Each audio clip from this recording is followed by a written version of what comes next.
साथियों नमस्कार। आज के इस एपिसोड में हम दो घटनाओं को साझा कर रहे हैं आपके साथ। दो घटनाओं में एक घटना है 2500 वर्ष पुरानी और एक घटना है 2.5 दशक पुरानी। लेकिन हमारी रिसर्च टीम ने देखा कि दोनों घटनाओं का मैसेज सेम है। दोनों घटनाएं वास्तविक जीवन से जुड़ी हुई है और इसीलिए मैं सोचा कि आज दोनों घटनाओं को आपके साथ साझा कर लें।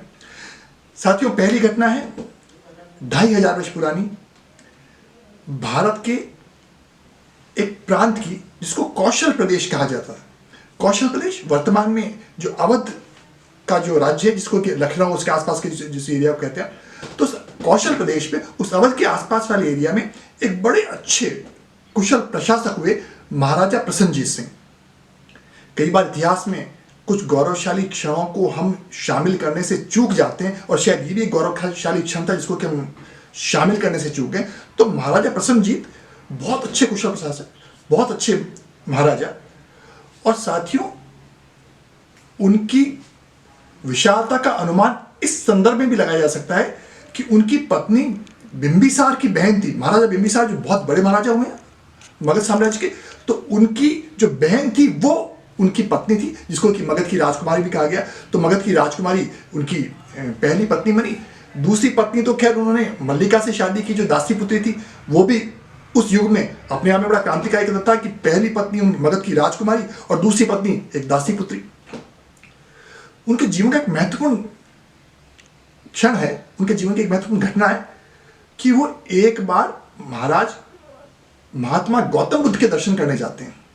और जब महात्मा गौतम बुद्ध के दर्शन करने जाते हैं तो वहां पर कई सन्यासी महात्मा गौतम बुद्ध के दर्शन करने बारी बारी से आते रहते हैं, उनके चरण स्पर्श करते हैं। एक सन्यासी, एक भिक्षु आए, उनकी उम्र करीब 75 वर्ष की थी। उन्होंने गौतम बुद्ध के चरण स्पर्श किए।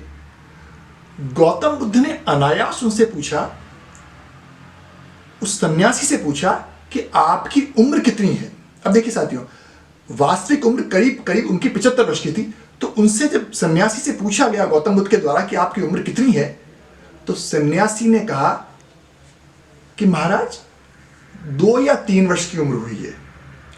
तो प्रसन्नजीत महाराज ने सोचा कि यह क्या बात होगी। गौतम बुद्ध के सामने एक सन्यासी जिसकी उम्र 75 वर्ष है, वो अपनी आपकी उम्र 2 और 3 वर्ष बता रहा है। तो उन्होंने आश्चर्यचकित होकर के महात्मा गौतम बुद्ध से पूछा कि भगवान, सन्यासी की उम्र तो 75 वर्ष के आसपास लग रही है, उन्होंने अपनी उम्र 2 या 3 वर्ष ही क्यों बताई है। तो गौतम बुद्ध का जवाब सुनिए। उन्होंने कहा कि हम व्यक्ति की उम्र, हमारे इस पूरे कुनबे में व्यक्ति की उम्र उसकी कैलेंडर एज से नहीं नापते हैं। हम उसकी व्यक्ति की उम्र उसके जागृत होने की अवस्था के बाद में, उसके पुनर्जागरण के जीवन के बाद में उसकी उम्र का मूल्यांकन करते हैं। और चूंकि यह साधक भले ही 75 वर्ष के हो गए हों, लेकिन आज भी अपनी उम्र वो 2 या 3 वर्ष की ही बताते हैं।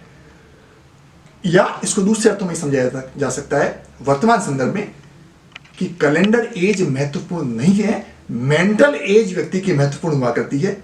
और उसके साथ ही उन्होंने प्रसन्नजीत को क्या कहा, महाराज प्रसन्नजीत को गौतम बुद्ध ने क्या कहा कि प्रसन्नजीत, तुमने अपनी उम्र के 60 वर्ष आज तक बर्बाद कर दिए हैं। तुमने सिर्फ धन और राज्य को जोड़ा है, लेकिन तुमने जीवन को गंवा दिया है। कंकर पत्थर इकट्ठे कर रहे हो तुम, कांटे बटोर रहे हो तुम, और तुमने उसे आज तक सिर्फ फूल समझा है और उन पर फूलों का लेबल लगा दिया प्रसन्नजीत तुमने। साथियों, कहते हैं कि प्रसन्नजीत इतने ज्यादा भावुक हो गए, इतने ज्यादा उनसे अभिप्रेरित हो गए कि उन्होंने उसी समय मगध का, अवध का सारा राज्यपाट छोड़ करके महात्मा गौतम बुद्ध के साथ उन्होंने दीक्षा ले ली। वो दीक्षा क्यों ली? क्योंकि एक शब्द ने, एक वाक्य ने उनको इतना ज्यादा अभिप्रेरित कर दिया कि उन्होंने सारा राजपाट छोड़ दिया।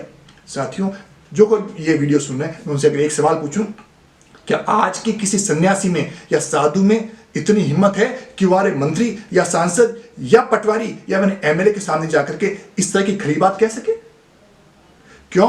क्योंकि आज का सन्यासी, आज का साधु तो ये समझता है कि अगर मंत्री और सांसद मेरी कुटिया में आ जाएगा, मेरे आश्रम में आ जाएगा, तो मेरा आश्रम पवित्र हो जाएगा, मेरी कुटिया पवित्र हो जाएगी। और जब मेरी कुटिया पवित्र हो जाएगी तो जो मैं धंधा कर रहा हूं वो धंधा आजीवन चलता रहेगा। ये वर्तमान के साधु सन्यासियों की स्थिति हो गई। और यही नहीं, दूसरा पक्ष इसका ये कि क्या आज के किसी मंत्री और सांसद में भी इतनी सामर्थ्य है कि वो इस तरह की खरी बात किसी सन्यासी के मुंह से सुन सके? वो नहीं सुन पाएगा। क्यों? क्योंकि चाहे आज के सन्यासी हों, चाहे आज के सांसद हों, दोनों ही अपनी उम्र के 1 या 2 वर्ष में ही जी रहे हैं, उस मेंटल एज में ही जी रहे हैं। तो साथियों, कई बार ये कहा जाता है कि जिंदगी में हम ऊंचाइयां छूने के चक्कर में गहराइयों को नकार देते हैं। ऊंचाइयां आप छुएं, लेकिन गहराइयां भी आपके जीवन में आनी चाहिए। इसीलिए कहते हैं कि बौना व्यक्ति बौना ही रह जाता है, चाहे उसे पर्वत पर बिठा दीजिए, और देवता देवता ही रहता है, चाहे उसे सागर की गहराइयों में बिठा दिया जाए। हमेशा अल्टीमेट मैसेज ये साथियों कि ऊंचाइयों के साथ साथ आपके जीवन के वो क्षण भी आए जबकि आप गहराइयों को छुएं। ऐसी बातें जिनका कोई अर्थ नहीं, जिनका कोई महत्व नहीं, हम उन बातों में अपना समय, श्रम, अपनी ऊर्जा को बर्बाद किए जाते हैं। और जब बर्बाद किए जाते हैं तो हमारी उम्र 2 या 3 वर्ष से आगे कहीं बढ़ ही नहीं पाती। तो ये तो थी साथियों 2500 वर्ष पुरानी घटना। और मैंने कहा ना कि एक घटना 2500 वर्ष पुरानी और दूसरी घटना 2.5 दशक पुरानी। अब मैं 2.5 दशक पुरानी घटना आपके सामने साझा कर रहा हूं और दोनों में बड़ा सामंजस्य है। हुआ क्या, 25 वर्ष पहले कनाडा के टोरंटो में 12वीं क्लास के बच्चे जो साइकोलॉजी विषय पढ़ रहे थे, मनोविज्ञान विषय पढ़ रहे थे, उन्होंने एक एक्सपेरिमेंट करने की सोची। उन्होंने अपने स्कूल में क्या किया, उन्होंने 3 बकरों को इकट्ठा किया और 3 बकरों को इकट्ठा करके उनके कान में छेद करके उसमें एक टैग लगा दिया। एक बकरे के कान में टैग लगाया 1 लिख दिया, दूसरे बकरे के कान में टैग लगाया 2 लिख दिया, और तीसरे बकरे के कान में जो टैग लगाया उसमें 4 नंबर लिख दिया। अब आप सोचिए, 1 नंबर का बकरा, 2 नंबर का बकरा और 4 नंबर का बकरा, और उन तीनों बकरों को उस स्कूल की बिल्डिंग में रात को 1 बजे छोड़ दिया चुपचाप उन्होंने। अब रात भर बकरे घूमते रहे, मींगनियां भी करते, पेशाब भी करते, सब कुछ उन्होंने उस पूरी बिल्डिंग को तहस नहस कर दिया। सुबह जब कॉलेज प्रशासन वाले आए, उन्होंने कहा अरे ये बकरे आए यहाँ पर, सारी बिल्डिंग को उन्होंने अपवित्र कर दिया। तो कॉलेज प्रशासन ने देखा, चलो उन बकरों को बाहर निकाला जाए। उन्होंने कहा 1 बकरा, 1 नंबर का बकरा निकल गया, 2 नंबर का बकरा निकल गया, 4 नंबर का बकरा निकल गया। कॉलेज प्रशासन ने सोचा कि 3 नंबर का बकरा कहां गया है, अब उस 3 नंबर के बकरे को ढूंढा जाए। तो साथियों 6 घंटे तक वो पूरे कॉलेज के नौकर, कॉलेज के प्रशासन उस 3 नंबर के बकरे को ढूंढते रहे। समय बर्बाद हो रहा है, श्रम बर्बाद हो रहा है, एनर्जी बर्बाद हो रही है। सामने जो लड़के खड़े थे जिन्होंने बकरे छोड़े थे, 6 घंटे तक तमाशा देखने के बाद में उन लड़कों का लीडर आया और उसने कहा सर 3 नंबर का बकरा हमने छोड़ा ही नहीं था, 3 नंबर का बकरा अस्तित्व में है ही नहीं, और आप उस 3 नंबर के बकरे के लिए अपनी एनर्जी, अपना प्रयास, अपनी सब कुछ सारी सामर्थ्य बर्बाद किए जा रहे हो। उस लड़के ने क्या कहा कि इस दुनिया में 90% लोग ऐसे हैं जो 3 नंबर के बकरे के लिए अपनी सारी एनर्जी लगाए जा रहे हैं, जिसका कोई वजूद नहीं, जिसका कोई अस्तित्व नहीं, उन ऐसे कामों के लिए हम अपनी जिंदगी को बर्बाद किए जा रहे हैं। तो साथियों ये 2 घटनाएं थी, और जो 2 घटनाएं थी तो उसके बाद में गुलजार की कुछ लाइनें मुझे बड़ी अच्छी लगती है इस संदर्भ में, मैं आपके सामने साझा करना चाहता हूं।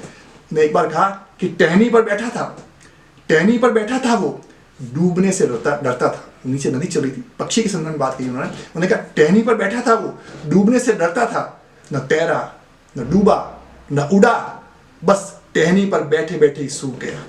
तो साथियों व्यर्थ में अपनी एनर्जी बर्बाद मत कीजिए, अपने सामर्थ्य को ऐसे क्षणों में लगाइए जो कि जीवन में आप कुछ दे सकें, समाज को दे सकें, व्यवस्था को दे सकें। साथियों अगले सप्ताह फिर एक नए वीडियो के साथ आपके समक्ष उपस्थित होऊंगा। तब तक के लिए नमस्कार, जय हिंद।